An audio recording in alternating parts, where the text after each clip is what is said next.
그 외교 현안을 저희가 좀 들여다보면 베트남 서열이 이 또럼 공산당 서기장 어제 3박 4일 일정으로 우리나라 국빈 방문했습니다. 이재명 정부 첫 국빈 방문이에요. 맞습니다. 네. 예, 11년 만에 처음으로 베트남당 서기장 방한이라고요? 네. 이것도 의미가 있는데. 예, 맞습니다. 박근혜 대통령 당시에 응우엔 부정이라고 네. 당시 하고 그 다음에 이제 11년 만입니다. 오랜만에 이제 네, 오게 됐는데 베트남 우리한테 굉장히 전략적으로 필요한 존재이고요. 필요하다. 베트남도 우리를 굉장히 필요로 합니다, 사실은. 어떤 네. 면에서 그렇습니까? 우리 특히 삼성을 비롯해 가지고 그 공장도 많이 있고요. 예. 베트남 경제에서 우리가 하고 있는 투자 상당히 중요하고요. 또 중국과 미국 사이에 있어서 이 패권 경쟁에서 베트남이 사실 그 사이에서 역할을 하는 것처럼 우리가 연대해야 할 필요도 있고요. 네. 베트남과 연대. 그럼 결국 미국과의 여러 협상할 때? 예, 그렇죠. 보시면 지금 얼마 전에 며칠 전에 이제 신남방 신북방 정책을 이제 부활시킨다고 했거든요. 네. 사실 그 정책의 초안을 제가 사실 짰고 그 이름 네이밍도 제가 했습니다. 그때 이유가 뭐냐하면 미국은 인도 태평양 전략으로 압박하고 중국은 1대1로 압박하는데 어느 한쪽을 선택하는 건 바람직하지 않다. 네. 우리가 가지고 있는 신남방 신북방을 집어넣어서 둘 다 참여해서 브릿지 역할을 하는 것이다.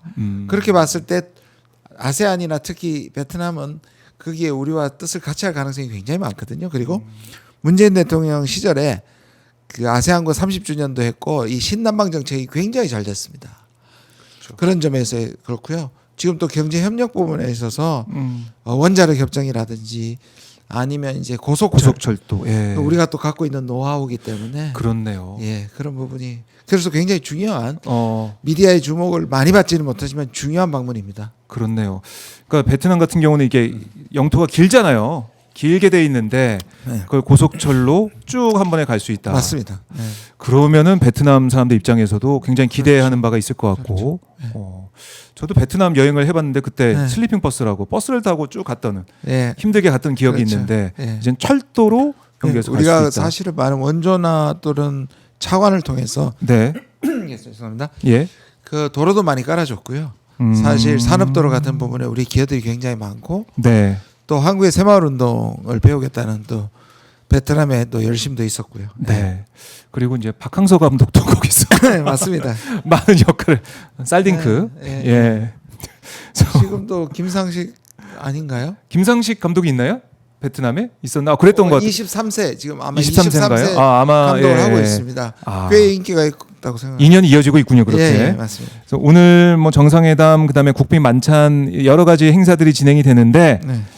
어떤 전략적인 제스처와 또 합의가 나오게 되는지 지켜보겠습니다. 성과가 나올 것 같아요. 제가 봤을 때 예, 오늘. 또 전략적 그 동반자 관계가 네. 있는데요. 뭐 포괄적이라든지 이런 부분이 붙어서 조금 격상될 가능성도 꽤 있고요. 어, 국빈 방문이기 때문에 뭐 재계 총수들도 참여할 것 같고요. 그렇네요. 아까 말씀드린 신남방 신북방 부분에서 협력 그리고 왜냐하면 또 이재명 대통령이 7일에 이렇게 말씀하셨어요. 한국 예. 베트남 경제 협력을 넘어서 국제 외교 무대 내에서 미래를 향해 함께 나아가는 동반자다 이렇게 얘기하고 있습니다.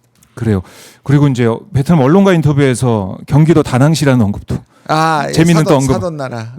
예, 혼인이 많으니까 사돈 나라라고. 그런 또 많이 또 베트남 여행도 많이 가시고 그러는데 예. 지금 오늘 보도된 거 보니까 베트남 K9 자주포 도입을 확정했다. 뭐 이런 얘기도 지금 나오고 방산, 있네요. 예, 뭐 우리나라 야, K9 방산도 우리가 갈 그렇죠. 여력이 예, 있군요. 예. 그러니까 우리 이제 경제적으로도 많이도 도움이 될 수 있는 그런 관계다. 그래서 이재명 대통령의 실용 외교. 외교하고 잘 맞죠. 네, 맞습니다. 그래요. 오늘 또 주목을 해봐야겠습니다. 그런데 이제 베트남의 이제 방문 정상회담도 많은 관심을 받아야 되지만 사실 우리 국민들의 관심은 북한과의 관계, 또 미국과의 관계 맞습니다. 네. 여기에 또 주목을 하고 있습니다. 일단 북한 얘기를 좀 해보면 네. 북한이 이제 비핵화가 아닌 주제에 대해서 대화할 수 있다는 대미 담화가 나온 데 이어서 미국 국무부도 이 담화를 관심 있게 지켜보고 있다는 반응이 나왔습니다. 서로 주고받고 하고 있는 거예요. 또 싱가포르 성명 목표를 달성하기 위해 북한과 협상 의지가 있다는 얘기도 미국 쪽에서 나오고 있는데 좀 뭔가 좀 달라진 것 같은데 느낌이 아닌가요? 이거는 예. 그러니까 달라졌다고 저는 계기 정도는 된다고 보는데 왜냐하면 그동안의 트럼프 대통령의 언급들을 보면 선거 때부터 예. 당선 후까지 친분 관계를 강조하고 2018년 19년에 잘못됐던 것들은 네오콘들의 방해 때문이라고 얘기를 해왔고 네. 계속 이렇게 노크를 해왔던 것 같아요. 그런데 북한이 그동안 반응을 안 했거든요. 안 했죠. 조금이라도 반응을 했다면 트럼프는 한 10배, 20배 자랑을 했을 거예요. 그러니까 이게 첫 반응입니다. 직접 반응은 아니고 그러니까 트럼프의 노크에 대해서 뭔가 간접적인 반응을 하고 이게 첫 반응이라고 저는 생각합니다. 김여정. 그 전에 물밑 접촉을 저는 했다고 들었고 그랬는데 네. 북한은 반응을 안 하고 있었죠. 오. 그것이 뭐 여러 가지 이유가 있겠습니다만 북한은 2019년이 엄청난 트라우마적인 경험이라고 할 수 있거든요. 그렇죠. 66시간을 기차 타고 갔는데 뒤통수를 맞고 왔으니까. 그리고 그동안의 트럼프 얘기에 대한 반응이 뭐냐면 친분 관계만으로 문제를 해결할 수 없다고 딱 짚었지 않습니까? 좋다. 좋은 거 인정한다. 트럼프랑 김정은 좋다. 그렇다. 그러면 또 조건을 또 달았습니다. 예. 정말 하고 싶으면 비핵화를 조건으로 한 전제 조건으로 한 건 안 하겠다. 사실 2018, 19년에는 북한이 불만은 있었지만 그 얘기를 어느 정도 받았습니다. 그렇죠.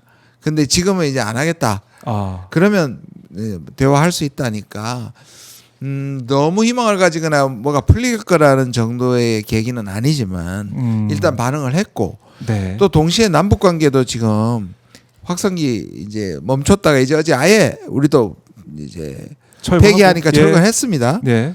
그리고 여기 있던 송환했고요. 그렇죠. 예. 그런 것들이 반응을 하잖아요. 그 풍선도 마찬가지고요. 그런 점에서 북한도 긴장 완화를 원한다. 네. 계속 윤석열 정부 때 올라갔던 긴장 구조 그리고 이 드론까지 보내고 이런 외환 같은 것들 그런 것들이 북한이 오히려 그 당시에 북한이 한국의 정치 상황에 오히려 빌미를 주는 방식으로 반응하지 않았고 그렇죠. 그건 정말 다행이죠. 저 같은 면에서. 그렇다면 제대로 된 관계 이전에 일단은 디에스컬레이션이라고 그러죠. 긴장을 내려야 된다. 저는 그런 측면에서는 굉장히 의미가 있다고 생각합니다. 네. 그러니까 행동 대 행동의 모습을 지금 네. 일단은 보여주고 있고. 북한이 늘 얘기했던 게 그런 예. 겁니다. 판문점 할 때도 우리 이제 문 대통령이 과거에 있었던 많은 정상회담들의 정신을 잊자고 했을 때 그때 김정은은 뭐냐면 네. 그 자체보다 실천이 문제다라고 했고요. 북한이 끊임없이 얘기하고 있는 겁니다. 그러니까 그렇게 봤을 때 북한은 처음에 지난번하고 다른 점은 어쩌면 네. 이벤트를 먼저 하고 약속을 지키고 예를 들어서 합의를 하고 그걸 지켜나가는 방식보다 실제적인 것들을 한 다음에 성숙됐을 때 하는 걸 원한다는 저는 그런 분석이 가능하다고 생각을 해요. 지난번에 한번 실패했고 네. 이러면 뒤통수 맞았으니까 네. 그게 아니라 보시면 한국도 보십시오. 크게 뭔 그 이벤트를 만들지 않지만 실제적 조치들을 하고 예, 있잖아요. 행동을 보여주고 있다. 예. 오. 그럼 미국도 한테도 그걸 원하는 것 같습니다. 예. 그러니까 그럼 이재명 정부가 지금 어떻게 보면 접근을 좀 잘하고 있다. 네, 일단 네. 이렇게 평가할 수도 있는 부분이네요. 그래서 사실은 정동영 장관도 네. 물론 이제 어제 또 북한의 국방성에 이제 나와서 우리 그 미국과의 얼지 프리덤에 대해서 도발적이라고 공격을 했습니다만 정동영 장관은 이 한미 연합 훈련 같은 것도 좀 스케일 다운이라고 하죠. 규모를 좀 줄이고 그다음 북한에 대한 참수 작전 같은 공격적인 부분을 드러내는 그런 이제 건의를 했었는데요. 네. 저는 이번은 워낙에 이제 사실 이 연습을 훈련을 준비하는데 뭐 1년 이상 걸리니까 저는 또 내년엔 또 초반에도 있고 하니까 이런 부분에 대해서 좀 서로 맞춰가는 네. 신뢰 회복과 긴장 완화에 맞춰가는 것들을 좀 시도할 필요가 있다. 너무 빨리 국민들 이 기대 관리라 그러거든요. 국민들한테 이제 너무 많은 걸 줬다 사실 실망하는 경우가 많았단 말이에요. 그렇죠. 그러니까 그런 것들을 이번에 조금 다르게 하는 것도 방법이다. 북한도 그걸 원하는 것 같다 생각합니다. 네.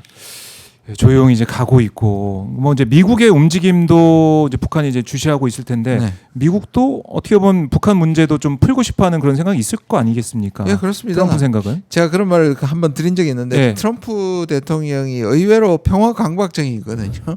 이게 이제 매우 평화롭다기보다도 이 평화 세계 평화를 자기만이 만들어낼 수 있다는 일종의 강박관념이 네. 있어요.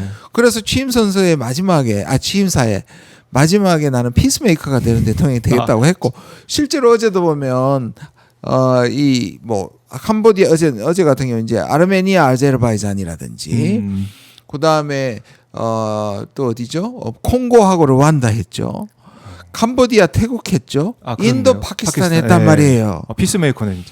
그리고 그 말 하면서 뭐냐면 또 그가 이 노벨 평화상 받고 싶어 하거든요. 왜냐하면 끊임없이 세계에서 가장 싫어하는 사람이 트럼프 대통령이 싫어하는 사람이 오바마입니다. 그러니까 받고 싶거든요. 나도 받아야 돼. 실제로 콩고하고 르완다 하고 난 다음에 뭐냐면 이 정도로는 노벨상 좀 부족하겠지? 라는 말까지 했거든요. 그렇다면 북한은 굉장히 중요한 겁니다. 그렇네. 오히려 지금 알래스카에 15일 날 만나는데 내친 김에 거기에서 좋은 결과를 받고 북한까지 가는 시나리오가 가능하죠. 그러니까 러시아 우크라이나 이 전쟁이 마무리되면 러시아하고 함께 있는 게 북한이기 때문에 또 그래서 저는 이번에 네. 대통령이 가셔서 이 부분을 칭찬해야 됩니다. 지금 세계 평화의 피스메이커라는 부분을 높이 평가하고 그리고 북한에 대해서도 2018년 19년 노력해 준 거 정말 고맙다.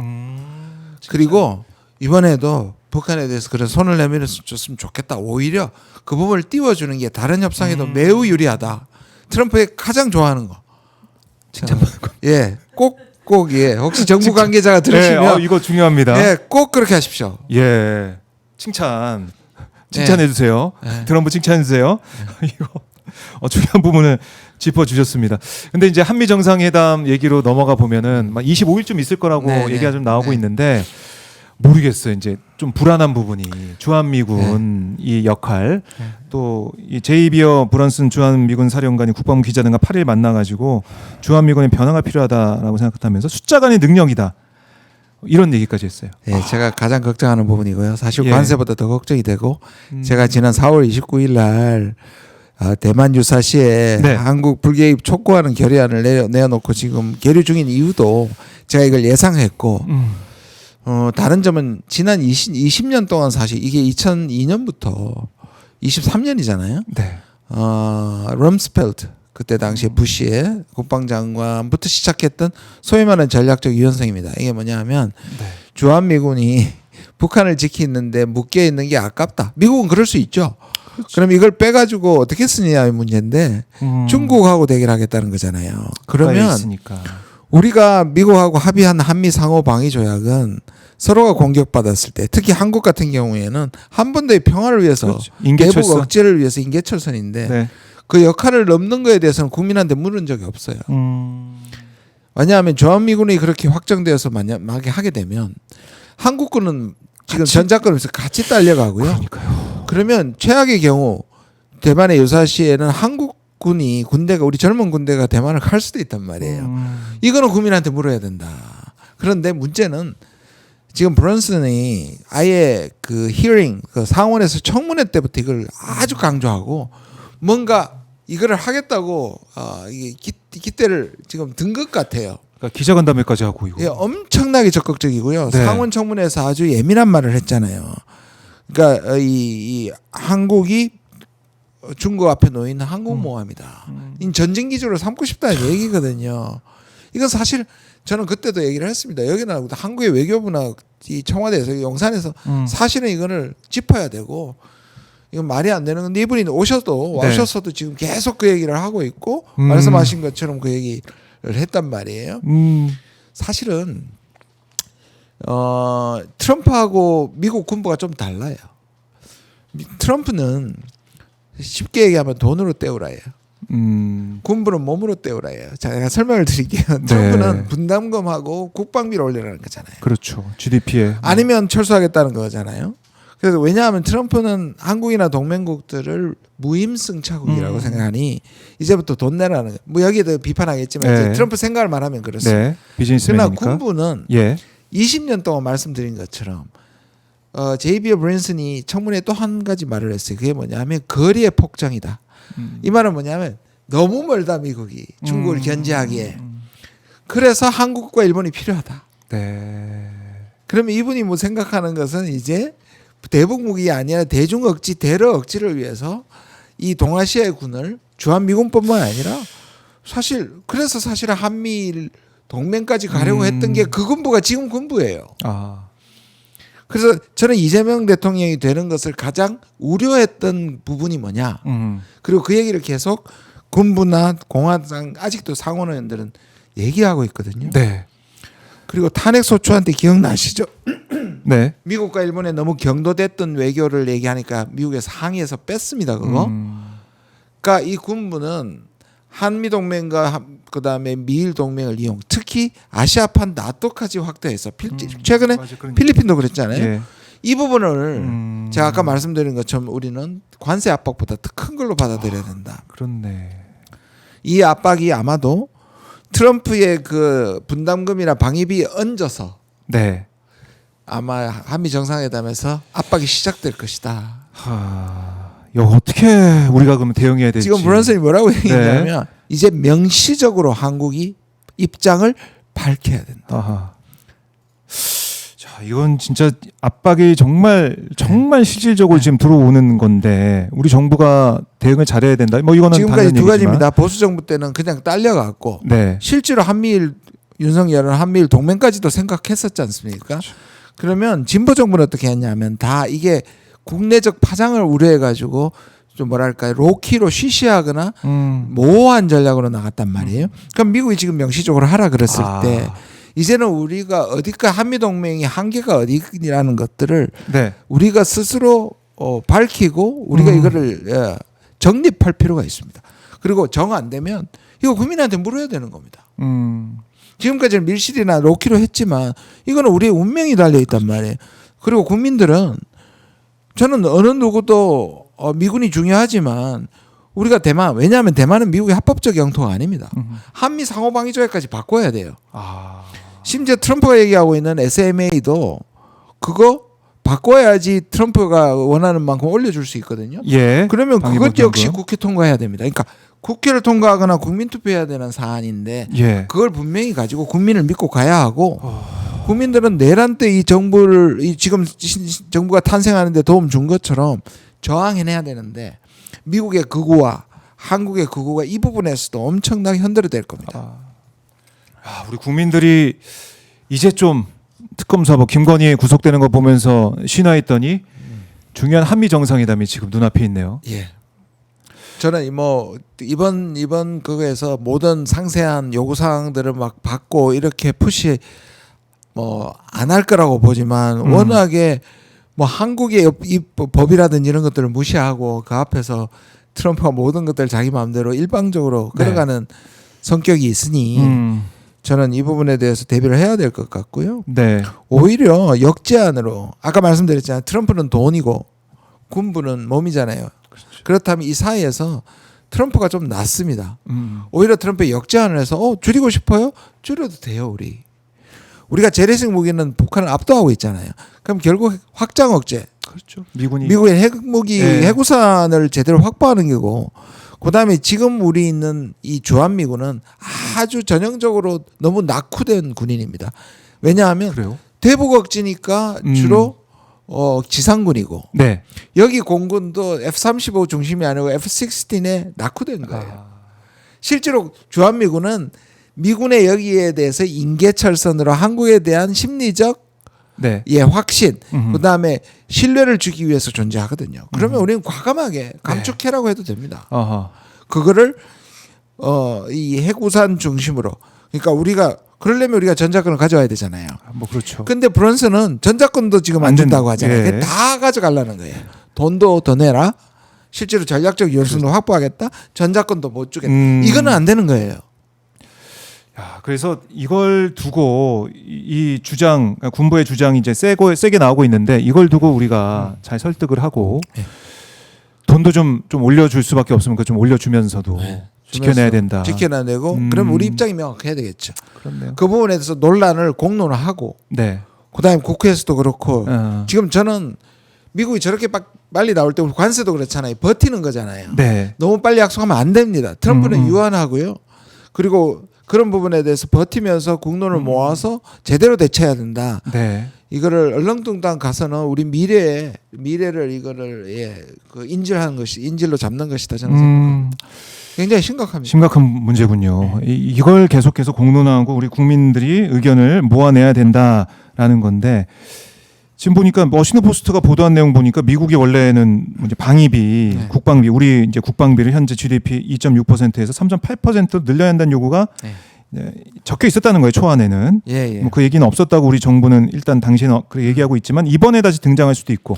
저는 그 부분은 등장할 것 같아요. 왜냐하면 네. 트럼프가 그 나토에서 그렇게 푸시를 해가지고 결국 5% 받아냈다고 자랑하고 있지 않습니까? 트럼프의 계속되는 아젠다였고. 자기가 업적을 예. 만들었다. 근데 이렇게 여기서도 하니까. 방법이 있어요. 왜냐하면 예. 향후 10년을 잡았거든요. 나토도 아하. 2025에서 2035인데 우리는 2.3%인데요. 이거 계산이 조금 아. 우리는 너무 우리가 불리하게 계산을 했어요. 왜냐하면 우리는 대부분 직접 예산입니다. 무기, 군대, 네. 국방비가. 근데 지금 이제 EU? 나토는 예. 나토는 대부분의 간접 비용이 그래서 2035년에도 3.5%와 1.5% 다시 말해서 직접은 3.5%까지 간접 1.5% 합쳐서 5%입니다. 간접은 뭡니까? 간접. 간접은 예를 들어서 도로를 군대 앞에 도로 아. 뚫는 겁니다. 심지어 이탈리아는 예. 제일 낮았거든요. 그래서 이탈리아가 문제가 됐었습니다. 근데 이탈리아는 뭘 집어넣냐? 네. 시칠리아에서 본토를 연결시키는 대교를 국방비에 집어넣었어요. 대교 건설을 거기. 시실리 있으면 잘 아시잖아요. 예, 예. 시실리와 본토를 연결시키는 부분을 국방부에 집어넣었다고요. 그게 이제 전략적으로 그렇게 말하는 거죠. 아. 트럼프한테는 5% 모든 국가가 한 것처럼 보이시- 포장을 해야 되니까. 예, 해야 되니까 어떻게든 만들어야 되니까. 우리는요 이거 다 올릴 수 있고요. 특히 분담금도 국방비로 넣으면 됩니다. 우리 분담금 지금 국방비 안 들어가 있어요. 아, 그렇네. 우리는 그렇게. 우리한테 박하게 너무 엄격하게 예, 예. 2.3%예요. 그래도 대부분의 주요국 유럽보다 많습니다. 우리는. 직접적으로 들어가는 거니까. 네. 근데 이제 방위 분담금도 국방부에 넣든가 아니면은 국방비 올리면서 네. 우리 방산에 또 투자를 할 수 있고. 방산에 투자할 수 있고요. 그것도 우리도 다리도 하나 깔죠. 다리도 깔고. 예, 기지도 아, 만들고. 그렇네. 아, 그런 또 여러 가지 그리고 전략적인 그걸 준비가 10년 있으시네. 동안 하면 됩니다. 그렇네요. 그리고 뭐 트럼프도 진짜 네. 이제 3년 하면 3년 네. 몇 개월밖에 안 남은 거잖아요. 네, 지금 보면 네, 그렇죠. 더 못하니까 연임을. 특별히 뭐 내년 중간 선거를 봐야 되는데. 국내적으로 이제 문제가 많으니까요. 그래서 아. 버티는 게 필요하다. 그래요. 너무 성급하게 버티기. 압박에 하지 마라. 음. 그렇게 했으면 좋겠어요. 오늘 외교 현안에 대해서 정말 좋은 팁을 계속 들고 있는데 네. 꼭 대통령실에서 정부에서 꼭 봐야 되는 영상을 생각이 됩니다.